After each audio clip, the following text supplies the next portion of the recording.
We're converting from rectangular form to trigonometric form, and we're starting with the complex number z equals negative root 2 plus I times root 2. Now, first of all, what does it mean to convert to trigonometric form? Well, I have my number in rectangular form, so it's in a plus bi form. This is the a value. This is the b value. The a is the real part of the imaginary number, and the root 2 is the imaginary part. Now, if I were to plot this, you'd have a is negative and b is positive, so you'd be somewhere in the second quadrant.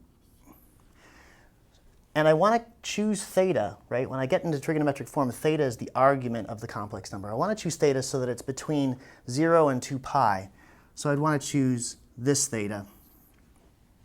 And r is the distance between the point and the origin. That's the absolute value of the number. R is the easiest to get because we have this formula, r equals the square root of a squared plus b squared. So let's get r first. The square root of negative root 2 squared plus positive root 2 squared. So this is going to end up being 2 plus 2, 4. Root 4, which is 2. So r equals 2. Next, let's try to find theta. That's the harder thing to find, but we can use these two conversions to find theta. I'm going to use the fact that cosine theta would equal a over r. So cosine theta equals a over r.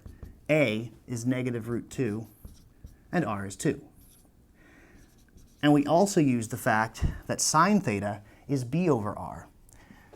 Sine theta is b over r. B is root 2. R is 2. So we need to figure out what theta is going to have a cosine of negative root 2 over 2 and a sine of root 2 over 2. Now the numbers root 2 over 2, you may remember, are the sine and cosine of pi over 4. Pi over 4 is our reference angle. That means this angle is pi over 4. And that means this angle is going to be 3 pi over 4. So theta is 3 pi over 4. That's our argument of z. And so we put it into trig form. R times the quantity cosine of theta plus I sine theta.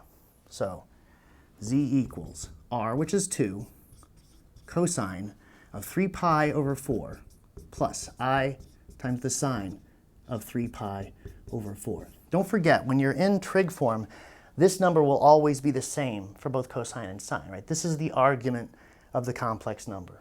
This is our final answer for the trig form of the number.